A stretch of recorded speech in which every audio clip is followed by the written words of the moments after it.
श्री कृष्ण ने बताया कलियुग के कड़वे सत्य जानकर शर्मनाक हो जाएंगे। हिंदू धर्म एवं पुराणों के अनुसार इस सृष्टि में 4 युग होता है। सतयुग, त्रेता युग, द्वापर युग और कलयुग। 3 युग अभी तक बीत चुके हैं और ये कलयुग चल रहा है। किसी युग में कौन से भगवान अवतीर्ण हुए चलिए जानते हैं। पृथ्वी लोक पर अवतरित हो मानव जाति का कल्याण करते हैं। सतयुग में भगवान नरसिम्हा वराह वामन के रूप में और त्रेता युग में भगवान राम के रूप में और द्वापर युग में भगवान कृष्ण के रूप में अवतरित होकर मानव जाति का उद्धार के लिए पृथ्वी लोक में समस्त पापियों एवं असुरों को विनाश करके पुनः धर्म की स्थापना करके मानव जाति को धर्म की राह पर चलने का ज्ञान दिए थे। हर के युग में भगवान किसी न किसी रूप में अवतरित होते हैं। ठीक उसी प्रकार कलयुग के अंत में भगवान का अवतरित होने का पुराणों में वर्णन मिलता है। लेकिन इससे पहले कलयुग के बारे में जान लेते हैं कि कलयुग को कैसा युग कहा गया है पुराणों एवं धर्म ग्रंथों में। तो चलिए जानते हैं कलयुग के 5 कड़वे सत्य। द्वापर युग के अंत में जब पांडव महाभारत का युद्ध जीतने के बाद एक दिन अपने मन में आने वाले इस युग कलयुग के बारे में जानने की इच्छा हुई तो आने वाले कलयुग में मानव कैसा होगा और उसका आचरण और व्यवहार किस प्रकार का होगा। तब वे सभी पांडव एक दिन भगवान श्री कृष्ण के पास जा पहुंचे और बोले, हे प्रभु, द्वापर का अंत चल रहा है और इसके बाद कलयुग आने वाला है और हमारे मन में आने वाला कलयुग के बारे में जानने की इच्छा हो रही है। तो हम सब पे कृपा करके बताइए कि आने वाला कलयुग युग मानव जाति के लिए कैसा रहेगा और इस युग में मानवों का आचरण कैसा होगा। तब भगवान श्री कृष्ण ने 5 पांडवों को अलग अलग दिशाओं में जाने को कहा। तब श्री कृष्ण की बात सुनकर 5 पांडव अलग अलग दिशा में भ्रमण के लिए चले गए। युधिष्ठिर का दिशा। सबसे पहले युधिष्ठिर जिस दिशा में गए थे वो उन्होंने देखा कि 2 सूंड वाले हाथी। तो उसके अपने मन में सोचा कि ये कैसा संभव हो सकता है। तब फिर वो जब वापस आते हैं तो वो श्री कृष्ण को ये बात बताते हैं। तब श्री कृष्ण ने इसका मतलब बताया हैं कि कलयुग में ऐसा व्यक्ति शासन करेगा जो बोलेंगे कुछ और करेंगे कुछ, और ऐसे व्यक्ति हर वक्त प्रजा का शोषण करेंगे। अर्जुन का दिशा।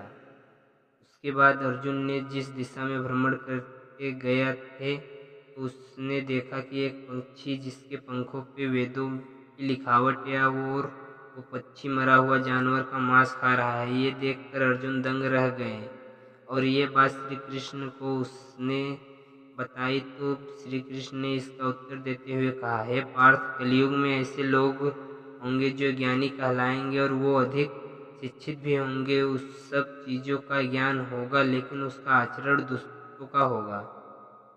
भीम का दिशा भ्रमण।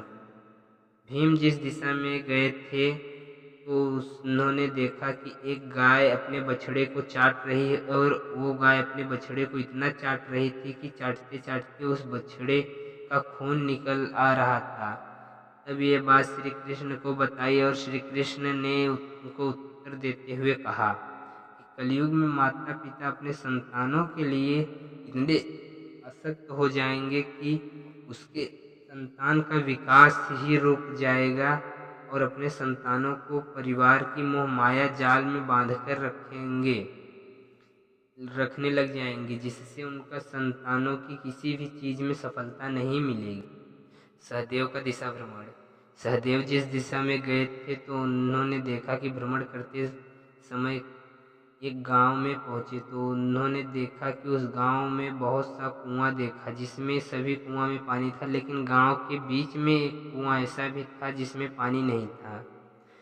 तो उन्होंने ये बात श्री कृष्ण को बताई। तब श्री कृष्ण ने उसका उत्तर देते हुए कहा कि हे पार्थ, कलयुग में ऐसे भी लोग होंगे जो उत्सव समारोह जैसी चीज़ों पर लोग अधिक धन खर्चा करेंगे। यहाँ तक कि लोग अपने शौक के लिए मंदिर, मदिरा, मांस इत्यादि सेवन करने के लिए लोग अधिक से अधिक धर्म व्यर्थ कर देंगे। परंतु यदि कोई असहाय, जरूरतमंद, दान, पुष्प इत्यादि कर्मों में मदद करने और अपना धन देने में संकोचाएंगे। नकुल का दिशा भ्रमण। जब नकुल जिस दिशा में गए थे तो उस दिशा में देखा कि एक जंगल में एक शेर बहुत बड़ा पत्थर पर चट्टान तेजी से भी पेड़ पौधे रोंगते हुए ढलान की तरफ आ रहा है, और वो चट्टान आते आते एक छोटे से पेड़ से टकराकर रुक जाता है। तो वो देखकर हैरान हो जाते हैं कि वो बात आकर श्री कृष्ण को बताते हैं। तब श्री कृष्ण ने उसका उत्तर देते हुए कहा कि कलयुग में इंसानों की बुद्धि क्षीण हो जाएगी और मनुष्य का पतन होने लगेगा, और ये पतन इतना तेजी से होगा कि धन या सत्ता की वृक्ष इससे रोकने में सक्षम नहीं हो पाएगा, लेकिन हरि नाम के एक छोटे से पौधे से ये पतन रुक जाएगा। हरि नाम लेने से या कीर्तन करने से मनुष्य की बुद्धि प्रबल हो जाएगा और वो सत्य और असत्य का निर्णय लेने में उसे सहायक होगा और वो अपने जीवन का लक्ष्य पा सकेगा।